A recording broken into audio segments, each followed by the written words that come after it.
The rain hammered against the windows of Riverside Coffee like tiny fists, demanding entry. Jasmine Rivers wiped her hands on her apron and glanced at the clock. 7:30 in the evening, and the storm showed no signs of stopping. The cozy coffee shop, with its warm lighting and the scent of freshly ground beans, felt like a safe haven against the chaos outside. "We should probably close early tonight," Ruby Chen called from behind the counter, her dark ponytail swinging as she cleaned the espresso machine. "Nobody's crazy enough to venture out in this weather." Jasmine smiled at her best friend and business partner. "Give it another hour. You know how I feel about turning away customers who might need shelter from the storm." The truth was, Jasmine had always been a dreamer. At 26, she had poured her heart and savings into this little coffee shop in Austin, Texas. Every morning, she woke up grateful that she could serve her community something more than just coffee. She served comfort, conversation, and a warm place to belong. Ruby shook her head with affection. "Your heart is too big for your own good, Jas, but that's why I love working here." Thunder rolled overhead, shaking the building slightly. Through the rain-streaked windows, Jasmine could see the empty street lined with oak trees bending in the wind. Most businesses had closed hours ago, but something told her to stay open just a little longer. Then she heard it. A deep rumbling sound different from the thunder. Car trouble. When worlds collide, the sleek black Mercedes came to a sputtering stop right in front of Riverside Coffee, steam rising from under its hood. Jasmine watched as a tall figure emerged from the driver's seat, his expensive suit already soaking within seconds. He stood there for a moment, running his hand through his dark hair, looking completely out of place in the small neighborhood. "Oh wow," Ruby whispered, pressing her face to the window. "That car probably costs more than our entire year's rent." The man looked around desperately, and his eyes landed on the glowing coffee shop sign. Without hesitation, he sprinted toward their door. The bell chimed as he burst inside, bringing with him the smell of rain and something else. Something that reminded Jasmine of expensive cologne and confidence. He was breathtaking in a way that made her forget how to breathe for a moment. Tall, with broad shoulders that filled out his tailored jacket perfectly, and the most intense green eyes she had ever seen. "I'm sorry," he said, his voice deep and slightly breathless. "My car just died and I saw your light. I don't suppose you have a phone I could use?" Jasmine found her voice. "Of course. Are you hurt? You look pretty soaked." He glanced down at his dripping clothes and laughed. The sound was rich and genuine, transforming his serious face completely. "I'll survive. Though I probably look like a drowned rat. More like a very well-dressed drowned rat," Ruby muttered under her breath, earning a sharp elbow from Jasmine. "Please." "Sit down," Jasmine said, grabbing a towel from behind the counter. "Let me get you something hot to drink while you call for help." The stranger accepted the towel gratefully, his fingers brushing hers for just a moment. The brief contact sent an unexpected jolt through her system. "Thank you. I'm Dev, by the way, Jasmine. And this is Ruby." She gestured toward her friend, who was trying very hard to look busy, organizing already organized cups. "The mask begins to slip. Devon Sterling, known to the business world as one of the youngest tech billionaires in America, had spent his entire adult life surrounded by people who wanted something from him. Money, connections, favors, status. He had learned to read people's intentions within minutes of meeting them, and it had made him cynical about human nature. But standing in this small coffee shop, introducing himself simply as Dev, he felt something he hadn't experienced in years. Freedom. Jasmine moved with easy grace as she prepared his drink, asking simple questions about how he liked his coffee. She wasn't trying to impress him or fish for information about his wealth. She was just being kind to a stranger caught in a storm here, she said, setting down a perfect cappuccino with a delicate leaf pattern in the foam. "On the house. Storm Survivors Special." Dev stared at the beautiful artwork in his cup. "You made this?" 7 years of practice," Jasmine said with pride. "I started learning latte art in college, and I've been perfecting it ever since." He took a sip, and his eyes widened. "This is incredible. I've had coffee in Milan, Paris, New York, and this might be the best I've ever tasted." Jasmine blushed, a soft pink coloring her cheeks. "You're just being nice because I gave you a towel." No, I'm serious. Dev found himself leaning forward, genuinely interested. How did you learn to make coffee like this? For the next hour, Jasmine told him about her journey. How she had worked 3 jobs through college, saving every penny to open Riverside Coffee. How she had spent months perfecting each recipe, traveling to coffee farms to source the best beans she could afford. How her dream was to create a place where people felt welcomed and valued. Dev listened with fascination. In his world, people talked about quarterly earnings and market dominance. But Jasmine spoke about community, passion, and making a difference in people's daily lives. It was refreshing in a way that made his chest tight with longing. A connection forms. What about you? Jasmine asked, settling into the chair across from him with her own cup of tea. What do you do? Dev hesitated. This was the moment where he usually had to watch people's entire demeanor change, where genuine interest became calculated networking, where conversations became transactions. I work in technology, he said carefully. Business stuff. Pretty boring, really. Jasmine tilted her head, studying his face. You don't look like you find it boring. You look like someone who cares deeply about things, even if you pretend not to. The observation caught him off guard. What makes you say that? Your hands, she said simply. You've been unconsciously organizing the sugar packets while we talk. And you've been looking around the shop like you're taking mental notes about everything. That's not what bored people do. Dev glanced down at his hands, surprised to find that he had indeed arranged the sugar packets in perfect rows. You're very observant. It's part of the job.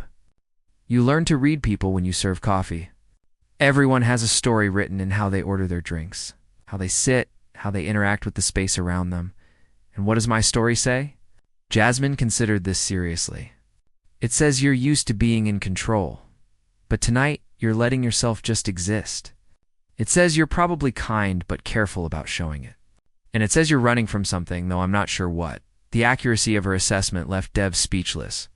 This woman he had known for barely 2 hours had seen through years of carefully constructed walls, the phone call that changes everything.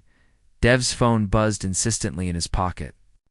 He glanced at the screen and saw James Morrison, his assistant, calling for the 10th time that evening. I should take this, he said reluctantly. Of course, I'll give you some privacy. But as Dev answered the call, Jasmine couldn't help overhearing parts of the conversation. Mr. Sterling. The board meeting was moved to tomorrow morning. James's voice was loud enough to carry across the quiet shop. And your mother called 6 times asking where you are. She said something about the charity gala tonight. Dev's jaw tightened. Tell my mother I'm handling an emergency. And reschedule the Tokyo conference call. Sir, with respect, your car has GPS tracking. We know you're at a coffee shop in East Austin. Is everything all right? Everything is fine, James. Just give me some space tonight. When Dev hung up, he found Jasmine staring at him with a mixture of confusion and realization. Sterling, she said quietly. As in Sterling Technologies? The mask he had enjoyed removing for a few precious hours settled back into place? Yes, you're Devon Sterling, the billionaire CEO who was on the cover of Forbes last month. It wasn't a question. The magic of their evening hung in the air between them, suddenly fragile. Truth and consequences I wanted to tell you, Dev said quickly. But people act differently when they know. They stop seeing me as a person and start seeing dollar signs.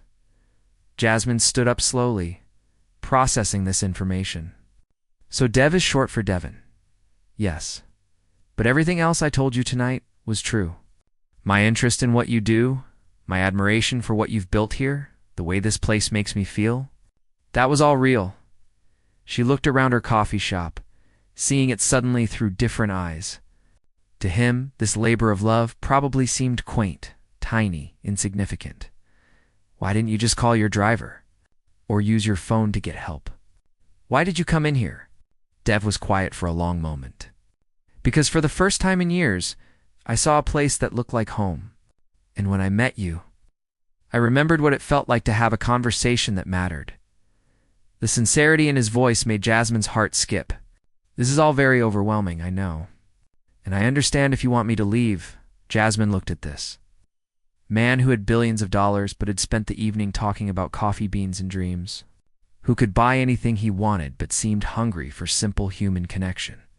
"The storm is still pretty bad out there," she said finally.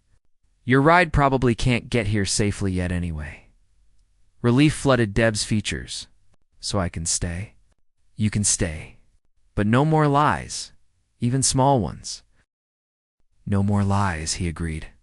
As the storm continued to rage outside, neither of them realized that this was just the beginning, that their different worlds would collide in ways they couldn't imagine.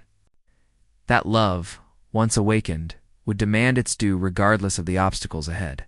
For now, they were just two people finding shelter from the storm, discovering that sometimes the most unexpected meetings lead to the most extraordinary connections. 3 weeks had passed since that stormy night, and Devon Sterling found himself doing something he had never done before. He was living a double life and loving every minute of it. Every morning at 6:30, before his official day began, he would slip away from his penthouse and drive to Riverside Coffee. Not in his usual luxury cars, but in a simple Honda he had bought specifically for these visits.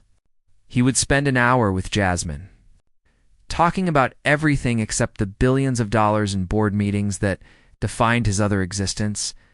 "You're different in the mornings," Jasmine observed one Tuesday, handing him his usual cappuccino. She had started making a heart in the foam, a detail that made his chest tighten every time he saw it. "Different how?" Devon asked, settling into what had become his regular table by the window. "Lighter. Like you haven't put on your work armor yet." She sat across from him with her own cup of tea, a ritual that had developed naturally between them. Devon studied her face in the soft morning light. Jasmine was beautiful in a way that seemed effortless. Her long brown hair often escaped from whatever clip she used to hold it back, and she had a habit of tucking the loose strands behind her ear when she was thinking. Her eyes were warm brown, the kind that made people want to tell her their secrets. "Maybe because with you, I don't need armor," he said quietly. The words hung between them, heavy with meaning neither was quite ready to explore fully. Their relationship existed in a strange space between friendship and something deeper. Built on morning conversations and lingering glances. "Devon," Jasmine said, then caught herself. "Sorry, Dev.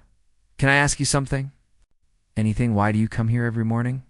"You could have coffee delivered to your office that costs more than I make in a week." Devon was quiet for a moment, considering how much truth he could safely share. "Because this is the only hour of my day that feels real." The discovery, James Morrison, had been Devon Sterling's assistant for 5 years, and he prided himself on knowing his boss's schedule better than Devon knew it himself. So when Devon started disappearing every morning for exactly 1 hour, James became concerned. It wasn't like Mr. Sterling to be secretive about his whereabouts. The man's life was scheduled down to the minute, with every meeting, meal, and moment of rest planned weeks in advance. This new behavior was completely out of character, so James did what any good assistant would do. He followed him. He watched from his car as Devon parked outside a small coffee shop in East Austin and went inside like he belonged there. Through the window, James could see his usually reserved boss laughing with a young woman who clearly wasn't from their social circle. James felt his stomach drop. In his experience, when billionaires started acting out of character, it usually led to scandal. And scandal was bad for business. That afternoon, James knocked on Devon's office door with a file folder in his hands.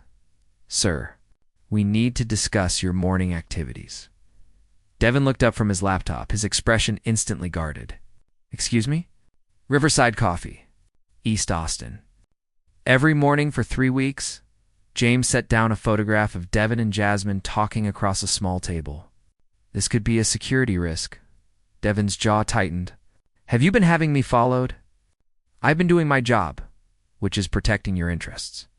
"Do you know anything about this woman's background? Her financial situation? Whether she might be recording your conversations?" "Her name is Jasmine Rivers, and she's not recording anything." "She doesn't even know who I really am." James blinked in surprise. "Sir, I told her my name was Dev. She thinks I work in tech, but she doesn't know about Sterling Technologies or the money." "Mr. Sterling, with respect," That's incredibly naive. Everyone knows who you are. She doesn't. She's never asked me for anything except whether I want sugar in my coffee. James opened the folder and spread out several documents. Jasmine Rivers, age 26. Owns Riverside Coffee with her business partner Ruby Chen. The shop is struggling financially. They're 3 months behind on rent and have maxed out their business credit line. Devon felt something cold settle in his chest. Where did you get this information? Basic background check. Sir, I have to ask, have you given her any money? No. Devon's voice was sharp. And you're not to investigate her further. Mr. Sterling, your mother called this morning. She's planning the annual charity gala, and she expects you to announce your engagement to Helena Cross. The name hit Devon like a punch to the gut. Helena Cross, daughter of a media empire. His ex-fiancée who had broken their engagement 2 years ago when she decided she wanted to explore her options in Europe. Helena is back in the country, he asked. She returned yesterday. Your mother seems to think you two will reconcile. Devon stood up abruptly. Tell my mother I'll handle my own romantic life, sir. Perhaps it would be wise to end whatever this is with the coffee shop owner before it becomes complicated. Devon turned to face his assistant, his expression cold. James, you work for me. Not my mother, not the board. Not society expectations. Me. And I'm telling you to stay out of this. The brothers, warning Tom. Rivers had always been protective of his little sister. As a construction foreman, he was used to dealing with men who thought they could take advantage of others, and he had developed a sixth sense for trouble.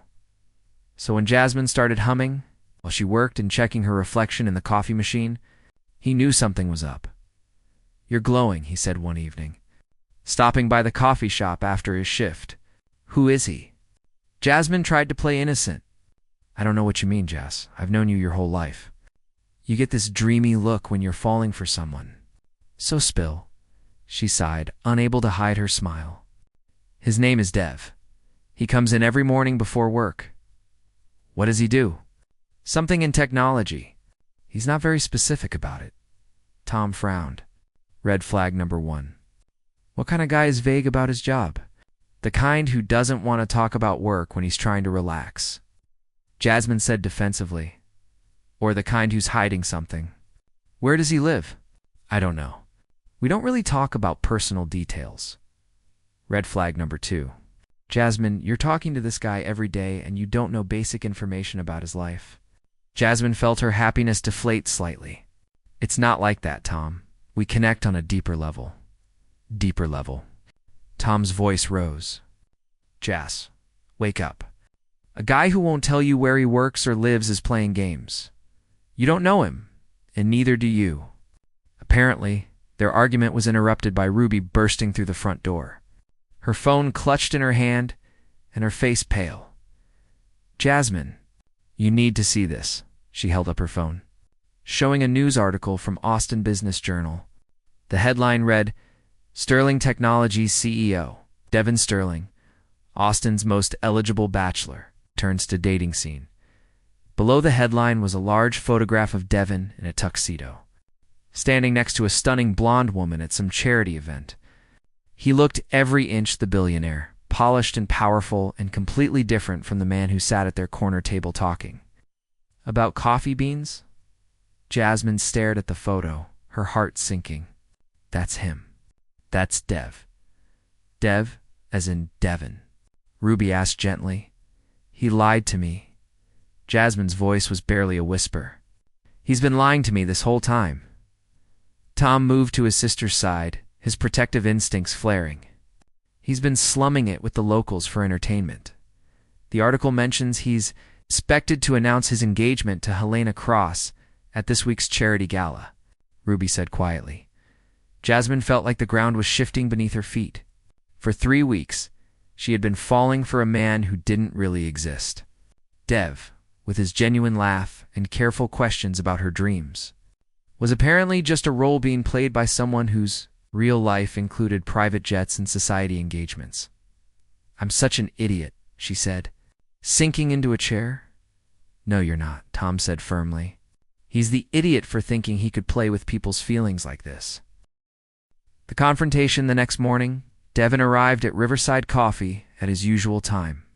But something felt different the moment he walked through the door. Jasmine was behind the counter, but she didn't look up when he entered. Her usual warm smile was nowhere to be seen. "Good morning," he said cautiously. "Is it?" Jasmine's voice was flat. She continued wiping down the counter without meeting his eyes. "Jasmine, what's wrong?" She finally looked at him, and Devon saw hurt and anger warring in her expression. "I read an interesting article yesterday, Mr. Sterling." Devon felt his world tilt. "Jasmine, let me explain." "Explain what?" "How you've been entertaining yourself by pretending to be a normal person? How you've been lying to me every single day for 3 weeks. I never lied about anything that mattered." "You lied about everything that mattered." Her voice broke slightly. "Your name, your life, your engagement to Helena Cross." "I'm not engaged to Helena, but you used to be. And according to the society pages, you're expected to announce your reconciliation at the charity gala this weekend." Devon stepped closer to the counter. "Jasmine, please?" "Yes, I simplified things about my identity, but everything else was real. The way I feel about you, the conversations we've had, the connection between us. That's all real. How can I believe anything you say now?" Tears were forming in her eyes. "You've been playing a part this whole time. I wasn't playing a part. I was being myself for the first time in years. Your real self comes with a billion-dollar company and a socialite fiancé. Helena isn't my fiancé. That engagement ended 2 years ago, but your mother expects you to get back together with her." Devon was quiet, because he couldn't deny that part. Jasmine interpreted his silence as confirmation. "I thought so. You know what the worst part is? I was starting to care about you." "Really care? And this whole time you were just killing time before going back to your real life? That's not true, isn't it? When were you planning to tell me the truth? Before or after you announced your engagement to Helena?" "I'm not announcing any engagement, but you're not denying that your family expects it." Devon ran his hand through his hair, frustrated. "My family expects a lot of things. That doesn't mean I'm going to do them." "Easy words, Mr. Sterling. But your actions say something different. You've been living a double life, and I was the secret you kept hidden from your real world." The accusation stung because it held more truth than Devon wanted to admit. "I need you to leave," Jasmine said quietly. "I need time to think. Jasmine, please. Don't let this end like this. You ended it the moment you decided to lie to me." Devon stood there for a moment, watching the woman he had grown to care about more than he thought possible close herself off from him. Then he turned and walked out of the coffee shop, wondering if he had just lost the best thing that had ever happened to him. The pressure mounts that evening. Devon sat in his penthouse office, staring out at the Austin skyline. His mother had called 3 times, his board of directors twice, and Helena once. Everyone wanted to know his plans for the charity gala. His phone buzzed with a text from his mother. "Helena looks lovely. Don't disappoint the family." Another buzz, this time from Helena herself. "Looking forward to Saturday night." "We have so much to catch up on." Devon set his phone aside and walked to his window. Somewhere out there was a small coffee shop where a woman was probably wondering why she had trusted him. Somewhere out there was the only person who had seen him as just a man, not a fortune. He thought about the morning conversations that had become the best part of his day. About Jasmine's laugh when he said something particularly awkward. About the way she listened to him talk about his actual thoughts and feelings instead of just waiting for her turn to ask for favors. His assistant James appeared in the doorway. "Sir, your mother would like to confirm your attendance at Saturday's gala. Tell her I'll be there. And should I confirm that Ms. Cross will be your date?" Devon was quiet for a long moment. In his world, there were expectations, responsibilities, a certain way things were done. Helena Cross made sense on paper. She understood his lifestyle, his obligations, his world. But she had never made him laugh. She had never asked him what his dreams were. She had never made him feel like he was enough just as he was. "Sir," James prompted, "tell my mother I'll handle my own arrangements." After James left, Devon made a decision. He picked up his phone and started typing a message to Jasmine, then deleted it, then started again. Because some things were too important to say in a text message, some apologies required showing up and meaning every word. But first, he had a charity gala to endure, and a choice to make about which version of himself he wanted to be for the rest of his life. The Grand Ballroom of the Austin Four Seasons sparkled with crystal chandeliers and the laughter of Austin's elite. Devon Sterling stood at the edge of the crowd, watching his mother work the room with practiced charm. Victoria Sterling was in her element, gracefully moving between conversations about philanthropy and social connections. Helena Cross appeared at his side, stunning in a silver gown that probably costs more than most people's cars. She had barely changed in the 2 years since their engagement ended. Still beautiful, still poised, still completely focused on appearances. "You look handsome tonight," Helena said, adjusting his bow tie with familiar intimacy. "Just like old times, Helena." "We need to talk," Devon said quietly. "After your mother's speech, she's been planning this moment for months." Helena smiled and waved at someone across the room. "The photographers are already positioned. This will make beautiful photos for the society pages." Devon felt trapped in a life that suddenly felt like a costume that no longer fit. Around him, people discussed charity donations in the same breath as stock portfolios and vacation homes. Everything was transaction, performance, calculation. His phone buzzed in his pocket. A text from James. "Coffee shop received eviction notice this afternoon. Thought you should know." Devon's blood ran cold. He stepped away from Helena and called James immediately. "What eviction notice?"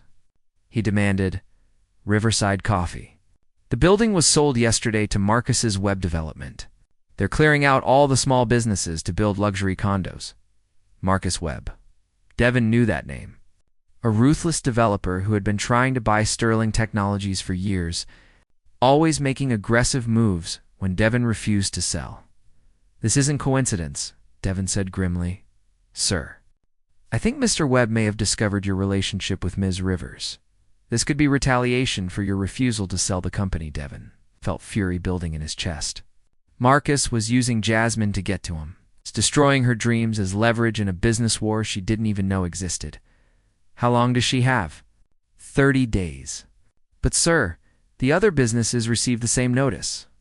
Mr. Webb is offering buyouts that are well below market value. If they don't accept, they lose everything." Devon closed his eyes. Jasmine would never accept money from him, especially not now when she thought he had been playing games with her feelings. But he couldn't let her lose everything because of his enemy's vendetta. "James, I need you to do something, and I need it done quietly." The grandmother's wisdom, Grace Rivers, had lived in Austin for 78 years and had seen the city change from a small college town to a booming metropolis. She had watched her granddaughter pour her heart into Riverside Coffee, and she knew heartbreak when she saw it. Jasmine sat at her grandmother's kitchen table, staring at the eviction notice that had arrived that morning. Her eyes were red from crying, and her hands shook slightly as she held the legal document. 30 days, Jasmine whispered. "Everything I've worked for, gone in 30 days. Grace poured tea into 2 mismatched cups, the same ones she had used when Jasmine was little, and needed comfort after scraped knees or friendship drama. "Tell me about this young man," Grace said simply. "There's nothing to tell. He lied to me, Grandma. Made me think he was someone he wasn't. But did he lie about caring for you?" Jasmine looked up, surprised by the question. "What do you mean?" "I mean, when someone lies about their name or their job, that's about protecting themselves. But when someone lies about their feelings, that's about hurting others." "Which kind of lie do you think he told?" Jasmine was quiet for a moment, remembering the way Devon had looked at her during their morning conversations. The genuine interest in his eyes when she talked about her dreams. The careful way he listened to every word she said. "I don't know anymore," she admitted. "Your grandfather led to me when we first met," Grace said, settling into her chair with a soft smile. "He told me he was a traveling salesman. Turns out he was actually a jazz musician who was afraid I'd think his job wasn't respectable enough." "That's different, is it?" "He was afraid I'd judge him for who he really was," so he created a version of himself he thought I'd accept. Sound familiar? Jasmine felt tears forming again. But Devon is a billionaire, Grandma. We're from completely different worlds. Money doesn't change what's in someone's heart. Rich people can love just as deeply as poor people, and they can be just as scared of losing that love. So what am I supposed to do? Pretend it doesn't matter that he lied? Grace reached across the table and took her granddaughter's hand. You're supposed to decide what matters more, your pride or your heart. The corporate showdown Devon burst into Marcus Webb's office without an appointment, his security detail scrambling to keep up. Marcus was on the phone, feet up on his desk, clearly enjoying whatever conversation he was having. I'll call you back, Marcus said, ending his call with a smirk. Devon Sterling, to what do I owe the pleasure? You know exactly why I'm here. Marcus gestured to the chairs across from his desk. Please, sit. Make yourself comfortable. I'll stand. And I'll keep this simple. You're going to cancel the eviction notices for the businesses on Riverside Drive. Am I? Marcus laughed. And why would I do that? Because your real target is me, not them. Leave innocent people out of your business grudges. Marcus stood up and walked to his window, looking out at the Austin skyline. You see all those buildings? Half of them exist because I took risks, made tough decisions. That's how business works. Devon, sometimes little fish get eaten when the big fish are fighting. This isn't business. This is revenge because I won't sell you my company. Maybe I just see a good investment opportunity. Those old buildings are sitting on prime real estate. I can put up luxury condos and triple my investment. Devon stepped closer. What do you want? You know what I want? Sterling Technologies. Sell me your company. I'll reconsider the development project. You're willing to destroy a dozen small businesses just to force my hand. I'm willing to do whatever it takes to get what I want. The question is, are you willing to sacrifice your little coffee shop girlfriend to protect your corporate empire? Devon felt rage flash through him, but he forced himself to stay calm. She's not my girlfriend. And this has nothing to do with her, doesn't it? My sources tell me you've been spending a lot of time at Riverside Coffee. Quite the departure from your usual routine. Your sources are wrong. Marcus turned around, his expression calculating. Tell you what? I'll make you a deal. Come to my investment dinner tomorrow night. Bring a date who's more suitable for your social position. Show the world that Devon Sterling knows where he belongs. Do that, and maybe I'll reconsider the timeline on the development project you want me to publicly humiliate. Jasmine, I want you to publicly acknowledge that you understand the difference between entertainment and al-zouj, commitment. Devon stared at Marcus, seeing clearly what kind of man he was dealing with. Someone who viewed people as chess pieces, who enjoyed causing pain for strategic advantage. I'll think about it, Devon said finally. Don't think too long. The eviction notices are legally binding. The plan that night. Devon sat in his penthouse, staring at the lights of the city below. His phone showed 17 missed calls from his mother, 12 from Helena, and 43 text messages from various social contacts about tomorrow's dinner.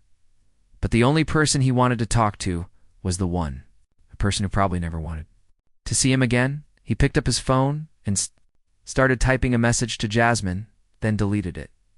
Then started again. I know you have no reason to trust me, but I need to see you. It's about your coffee shop. Meet me at the construction site on 5th Street at midnight if you're willing to listen. He hit send. Before he could change his mind, an hour later, Jasmine texted back, this better not be some kind of game. At midnight, Devon waited by the skeleton of what would become another luxury high-rise. When Jasmine arrived, she looked tired and angry and more beautiful than ever. You have 5 minutes, she said, Marcus. Webb is the one forcing you out. He's using your coffee shop to get to me. Jasmine frowned. I don't understand. He wants to buy my company. I keep refusing, so he's targeting things he thinks I care about. Devon paused. He's not wrong about what I care about, so this is my fault somehow. No, it's mine, and I'm going to fix it. How? Devon was quiet for a moment. By giving him what he wants, your company, my public compliance. He wants me to show up to his dinner tomorrow night with Helena, proving that I know my place in the social order. If I do that, he'll extend your lease. Jasmine stared at him. And you're going to do it? I don't have a choice. There's always a choice. Devon. Not when the alternative is watching you lose everything because of me. They stood in silence for a moment, the city humming around them. Why? Jasmine asked quietly. Why does any of this matter to you? You barely know me. Devon stepped closer.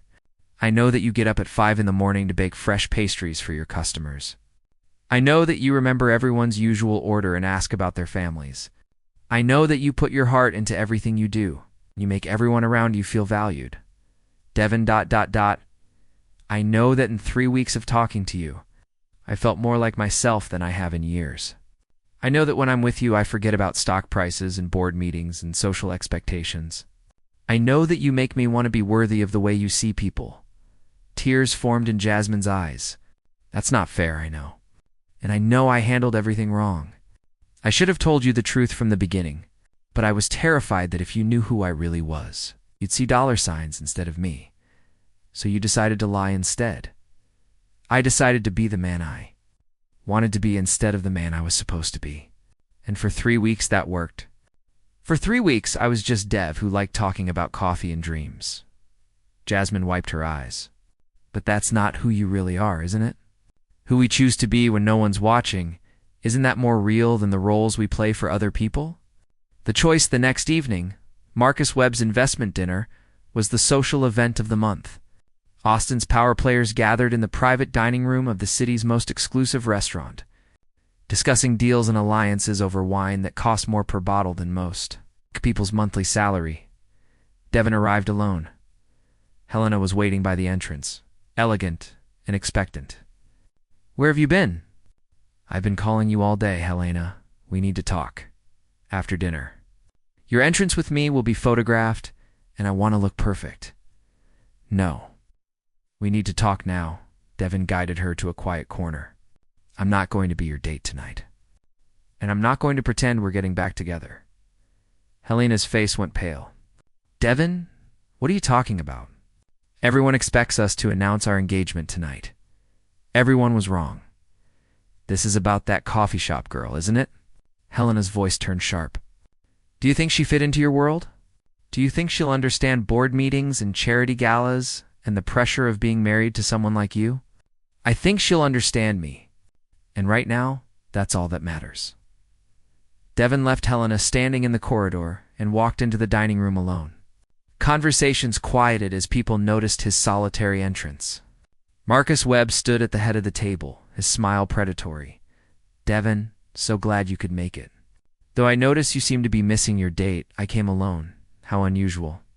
I thought we had discussed the importance of making appropriate social choices. Devon looked around the room at faces he had known his entire adult life.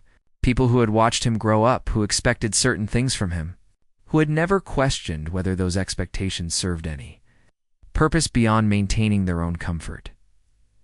I've been thinking about choices, Devon said, and I've realized that the most appropriate choice is the one that makes you happy. It's not the one that makes other people comfortable. Marcus's smile faded. I hope you've thought carefully about the consequences of your decisions. I have. And I've decided that some things are worth fighting for. Devon pulled out his phone and showed Marcus a video that had been uploaded to social media an hour earlier. It showed Marcus and his associates discussing their plan to force out small businesses, laughing about the little people who couldn't fight back. Interesting dinner conversation you had last week, Devon said. I especially liked the part where you called the coffee shop owners collateral damage in the bigger game. Marcus went pale. Where did you get that? It turns out that when you make enemies, sometimes they make friends with each other. Local business owners are very good at sharing information. Devon looked around the room. I'm sure everyone here would be interested to know that their charitable donations tonight are going toward supporting a man who destroys local businesses for entertainment. The room erupted in murmurs and uncomfortable shifting. Marcus realized that his reputation was crumbling in real time. The eviction notices will be canceled tomorrow, Marcus said through gritted teeth. All of them. I thought you might see reason, Devon said. The declaration. Devon left the dinner and drove straight to Riverside Coffee. The shop was closed, but he could see light in the back office where Jasmine was probably doing paperwork, trying to figure out how to save her business. He knocked on the front door until she appeared, looking surprised and cautious. It's over, he said through the glass. Marcus canceled the evictions. Jasmine unlocked the door. How? It doesn't matter. What matters is that you're safe. And what did you have to give up to make that happen? Devon stepped inside, breathing in the familiar scent of coffee beans and warmth. Nothing that mattered. Devon, I heard about the dinner tonight. Helena posted photos on social media. She looked upset. Helena and I are finished. We were finished 2 years ago, but tonight I made it official. Jasmine studied his face. So what happens now? Now I hope you'll give me a chance to earn your trust back. I know I handled everything wrong. I know I hurt you by lying about who I was. But everything I felt, everything between us, was real. How do I know you won't just disappear back into your billionaire life when this all gets too complicated? Devon stepped closer. Because I've spent the last few days living in that life without you, and it felt empty. Because I'd rather have complicated with you than simple with anyone else.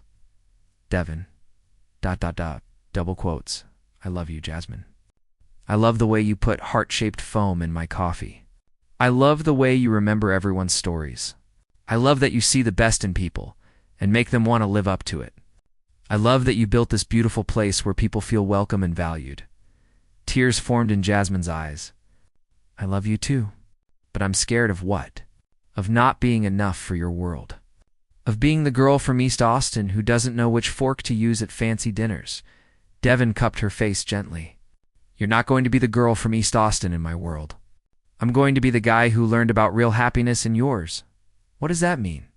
It means I want to invest in small businesses instead of just corporate acquisitions. It means I want to use my resources to support communities instead of just accumulating wealth. It means I want to build something meaningful instead of just something profitable. Jasmine searched his eyes. And you think you can change your whole life just like that? I think love changes everything if you let it. Devon smiled. And I think a certain coffee shop owner taught me that happiness isn't about having everything you want. It's about wanting everything you have. The new beginning, 6 months later, Riverside Coffee was busier than ever. The little shop had become famous not just for its excellent coffee, but for being the first investment in the Sterling Community Development Fund, a new initiative that supported local businesses throughout Austin. Jasmine stood behind the counter, making a cappuccino with a heart in the foam. When familiar arms wrapped around her waist from behind, "Good morning, beautiful," Devon murmured in her ear. "Good morning yourself." She leaned back against him, still amazed that this was her life now. The usual? Always Devon had kept his promise. He had restructured his company to focus on community investment instead of pure profit. He had moved out of his sterile penthouse and into a loft apartment, 6 blocks from the coffee shop. He had learned to find joy in simple things like Sunday morning farmers markets and neighborhood barbecues. And every morning, he still came to Riverside Coffee for their ritual conversation, except now he didn't have to leave after an hour. "Ruby wants to know if you're still planning to help with the new shop setup," Jasmine said, handing him his cappuccino. They were opening a second location across town. This one focused on job training for people who needed second chances. It was Devon's idea, but Jasmine was running it. Wouldn't miss it. Though I still think you should let me write a bigger check. Devon Sterling. We've talked about this. I'm your partner, not your charity case. Fine. But I get to buy the expensive espresso machine deal. Tom Rivers walked in. Still skeptical of Devon after all these months, but gradually warming up to him. "Morning, Devon. I see you're still hanging around my sister." "Every chance I get," Devon replied cheerfully. "Well, just remember, I know where you live now, Tom," Jasmine warned. "What? I'm just saying I'm keeping an eye on things." Devon laughed. "I appreciate the protection, Tom. She's worth protecting." As the morning rush began, Devon found his usual table by the window and opened his laptop. But instead of corporate reports, he was working on plans for the community center that would open next to the new coffee shop location. Instead of maximizing profits, he was calculating how many jobs they could create. Jasmine brought him a fresh muffin and kissed his cheek. "I love you," she said simply. "I love you too." As she walked away to help other customers, Devon watched her with wonder. A year ago, he had thought happiness meant having everything money could buy. Now he knew it meant finding someone who made everything else feel like extra. His phone buzzed with a text from his mother. "The charity board loved your community development proposal. You found your purpose." Devon smiled and typed back, "Actually, my purpose found me." He looked up to see Jasmine laughing with a customer. Her hair escaping from its clip as usual, her eyes bright with genuine joy. She caught him watching and gave him a small wave. Outside, Austin bustled with its usual energy. But inside Riverside Coffee, time moved slower, conversations went deeper, and love had transformed not just a hearts, but an entire way of seeing the world. Devon had learned that the best things in life weren't the ones you could buy, but the ones you were willing to fight for. And Jasmine had learned that sometimes the most unexpected love stories begin with the simplest question: "Would you like some coffee?" Together they had discovered that when two people choose love over fear, authenticity over pretense, and community over isolation, they don't just change their own lives. They change the world around them, one conversation, one connection, one heart-shaped foam design at a time.